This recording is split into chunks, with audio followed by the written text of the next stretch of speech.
Hi, good morning. Thanks for having me.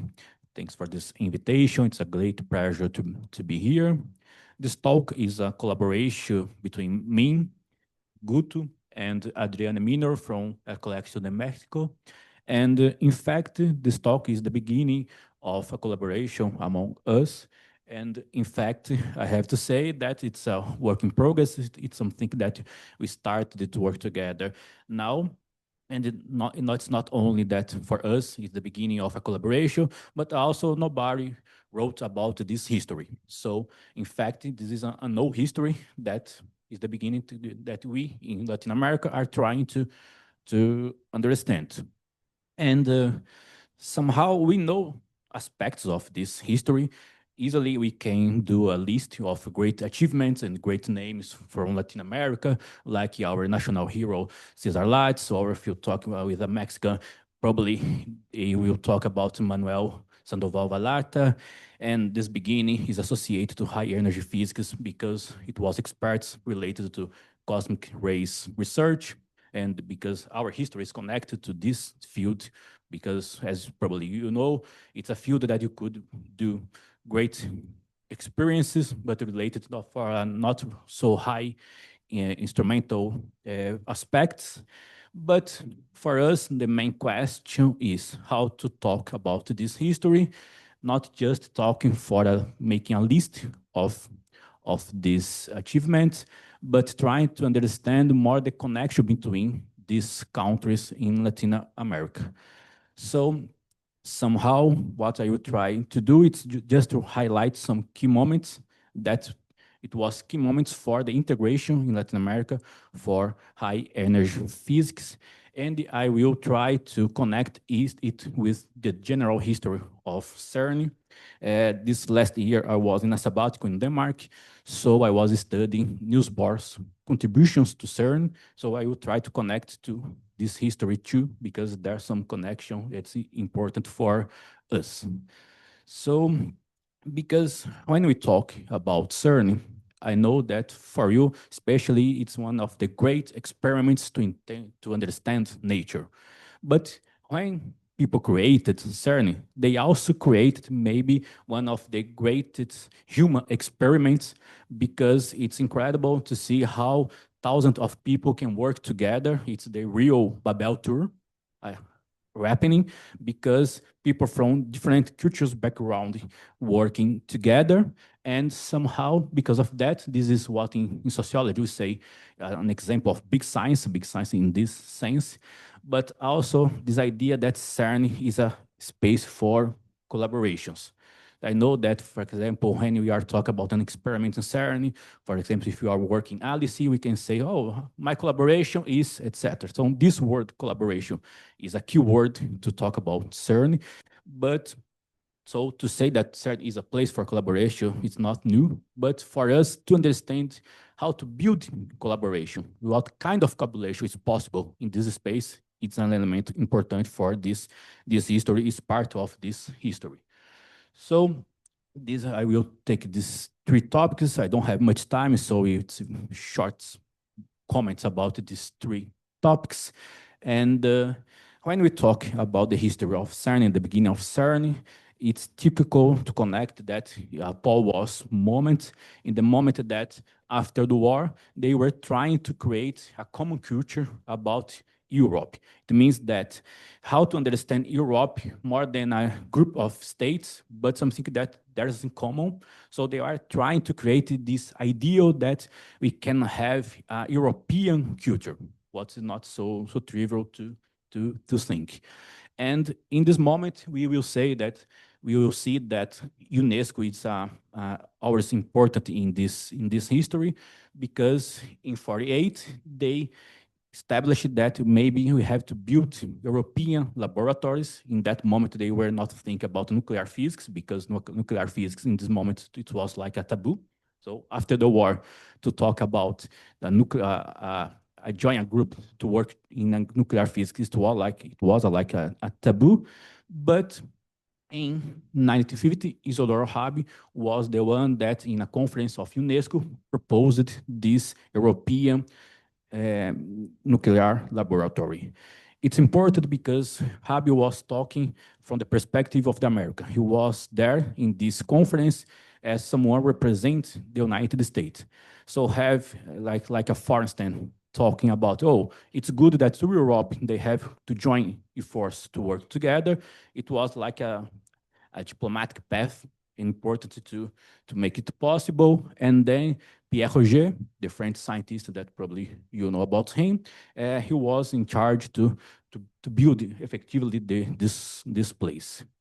And when we study the beginning of CERN, sometimes some books say, oh, there was a group pro and a group contra the CERN. It was not exactly like that. It was like how to operate to create this laboratory, because somehow for some of them it was like, and especially for the Italians and the French, it was like, or we have this great laboratory or we have nothing. So, but for others like Bohr, the English and the people from Netherlands, it was like, oh, maybe we can try to build this step by step first, to start European collaborations, and then, like a consequence to it, try to build the laboratory. So there was two men understand about how to proceed about it. And in fact, Kramers was the president of UPAP, and he proposed to hold CERN in Copenhagen.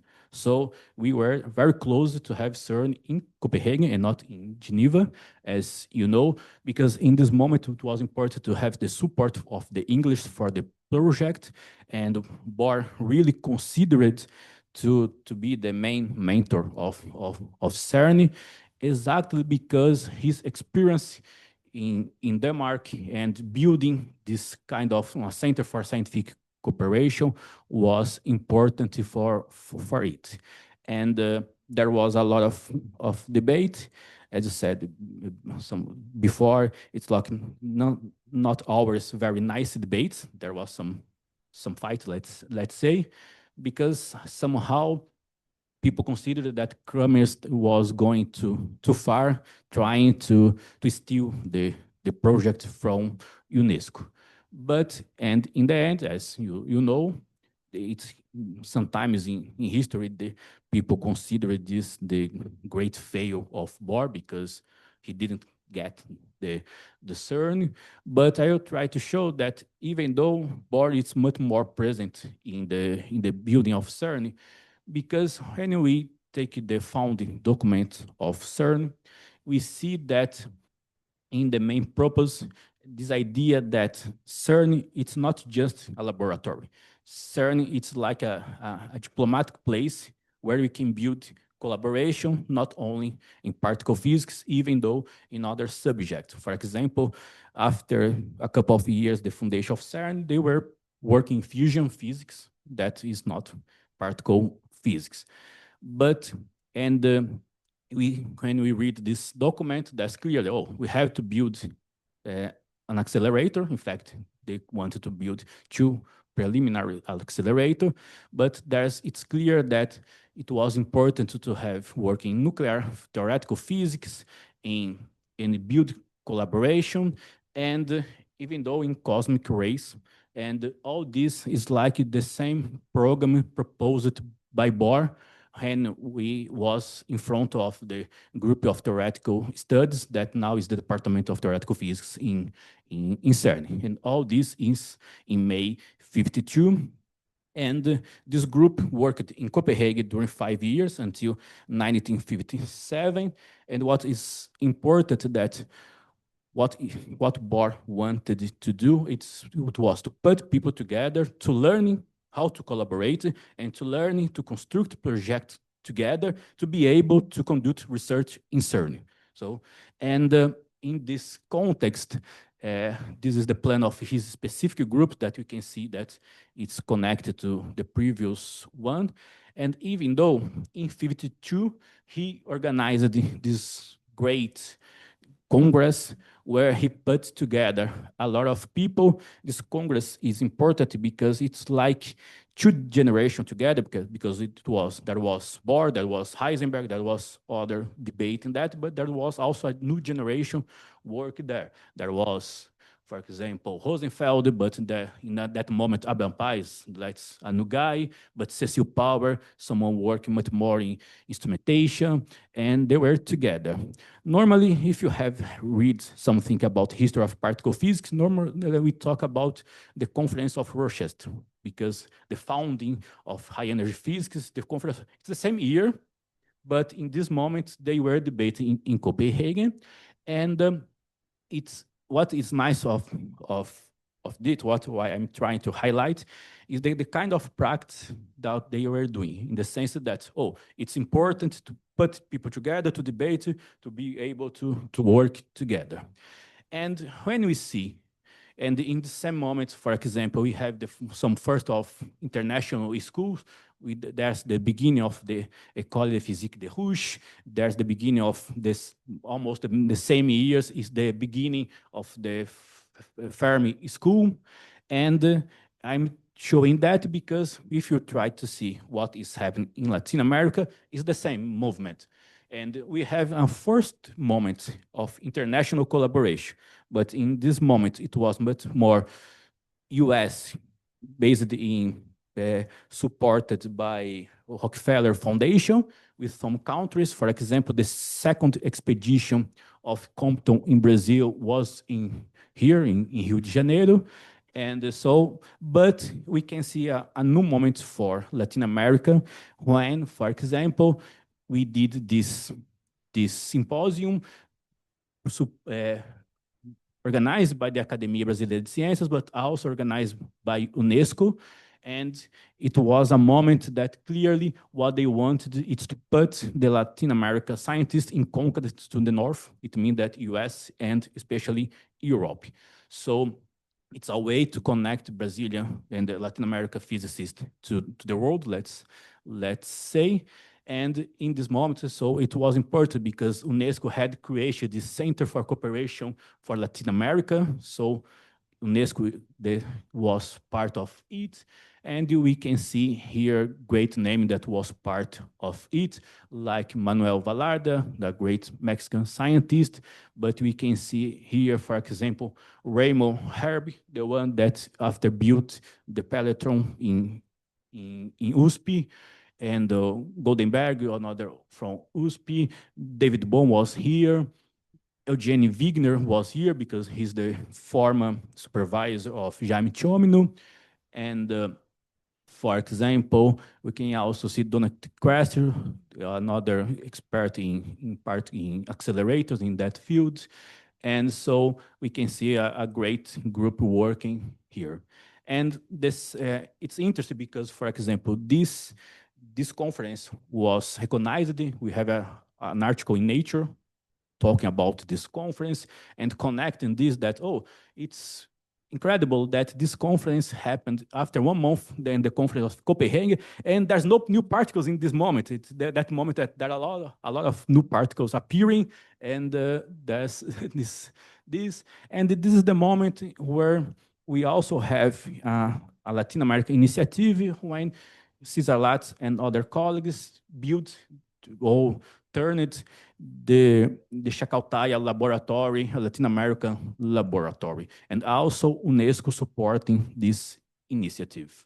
And that's the first conference in Bolivia related to the creation of this international laboratory sponsored by UNESCO. And now we have first this International Congress in Cosmic Radiation that was held in Mexico. So it was also an important moment to connect Latin America physicists to Europe. But we also, again, there's always this idea that, oh, we have to connect our continent or the Latin America group with European and US. But also we started, and just quickly, we can see, for example, Eduardo Amaldi, one of the founders of CERN, as part of this conference. Often it's not a name much more known, but he was part of the Bohr's group and Vatagen. and others. And finally, first we had a first school just organized in Mexico, and we have the first Latin America organized in this period. That was this one organized by Moshinsky, Giambagi, and José Leite Lopes. And after the first one was in Mexico, and Mosinski, it's the one that worked in also in Mexico and MIT, and so, Leite Lopes you know better than me. Giambagi, you also know, who worked here in CBPF, so he's Argentinian, but he also worked in Brazil and established important cooperation and circulation of people, because some of his students went to Brazil and come back, so it was a moment that we have a deep contact among them. And we can see the subject of this conference, the invariance principle in modern physics, and that's important to okay. So this is the courses that they gave. So we had Eugene Wigner, that was always in this moment in touch with us. Levy talking about dispersion relation in application to relation between elementary particles. We have Mosinski also giving a course. And this is a picture, it's a rare picture of this moment. We don't have a lot of image about it, but the second Latin American school was here in Rio in 1960. And in this case, the main subject of this school was problems in high and low energy nuclear physics. And it's a great achievement, because when you see 100 participants, it's a lot of people thinking that period, because just after the war, it's the beginning of what we call big science. So it's a moment that it's, for example, in the 60s or in the 70s, to have 100 people together in a physics conference, it's okay. It's not so big deal. But in this moment that we are trying to put together a community to have 100 people, it's a great achievement. And also the main topics or the main courses, and we have Young here. We have a course that was a combo of talks made by especially people from São Paulo, Gondenberg, and Oscar Sala, and Cesar Latz. And well, we also have high energy interaction made by this Italian physicist, and Jaime Chiomino talking about strange particles, what is completely new in that moment. It means that after the beginning of the high energy physics are also connected to try to understand these strange particles. This is in the moment that the idea of the quark strange was not built. So this is the I forgot the word, but this is the best science that we could do. So, and as part of this initiative of these schools, we have the creation of CLAF, the important what we are talking here, and the creation of CLAF is made, and also in the same year we have another school in Argentina, and then we have, after a couple of years, we have this first Latin America Congress, where again we see, for example, Young talking for the frontiers of particle physics. So what I'm trying to highlight until this moment, it means that this, even though to talk about conferences and schools, it's something that is not a great thing for us in this moment, to create this culture and to try to establish a common community. It's important in that moment. So good, how many? I have 2 minutes. So, and effectively to talk about how we arrived in CERN, it's a long story. I know much more about the Brazil's case, but I would just try to highlight two points and to be in time. And the first, that, as I said before, when Bohr was founding the theoretical physics group, he was very clear for him that the main aim of this group, it was to put people together, to teach people working together. And in fact, normally this is a part of that we don't give much attention. But for example, in Brazil, the first agreement with CERN, it was with the theoretical physics group. So it was, and after that, we have some people working on the experiments. So in Brazil, Ana Maria Endler, it was someone, the first one to work there. But to be in time, I just want to highlight an important moment because it's not CERN, it's Fermilab, but this history is deeply connected because Lederman had a real great idea that we could build a Pan-American physics. So somehow he was inspired by CERN, and not that he wanted that firm should be like CERN in the sense that all the countries of Latin America could contribute financially, for example, but for him it was clear that we could have groups of different cultures proposing experiments being more deeply connected to the experiments. This is important because when the SSC failed or they decided not to continue this in US, this group, it's like for those that were investing time to work in firm, they decided to go to CERN, where there was an interesting place to work. So like the most of, it's strange because the most of you did this point that first went to US for Brookhaven or for Fermi, and they went to CERN. So it was a step of this history. So just to finish, it's interesting. We have to learn more about this history, but I think that to study the history for me, it's important to understand how in Latin America we can give strengthness in the sense that we can have much more deep collaboration. Thank you.